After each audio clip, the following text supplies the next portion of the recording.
അങ്ങനെ അതിരടി കണ്ടു. ഒരു പക്ക ക്യാമ്പസ് വൈബ് പടം. സിനിമയിലെ മെയിൻ ക്യാരക്ടർ അത് ബേസിൽ തന്നെയാണ്. ടൊവിനോയ്ക്ക് ഒരു വില്ലൻ ഷെയ്ഡുള്ള ക്യാരക്ടറാണ് കൊടുത്തേക്കുന്നത്.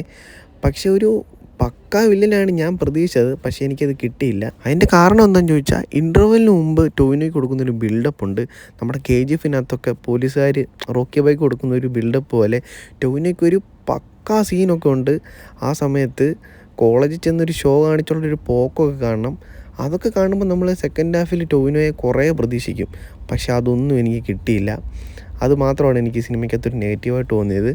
ടൊവിനോയുടെ ക്യാരക്ടർ എന്നെ ഇച്ചിരി നിരാശപ്പെടുത്തി. പക്ഷേ ബാക്കിയെല്ലാം ഈ സിനിമയ്ക്കകത്ത് എനിക്ക് ഇഷ്ടപ്പെട്ടു.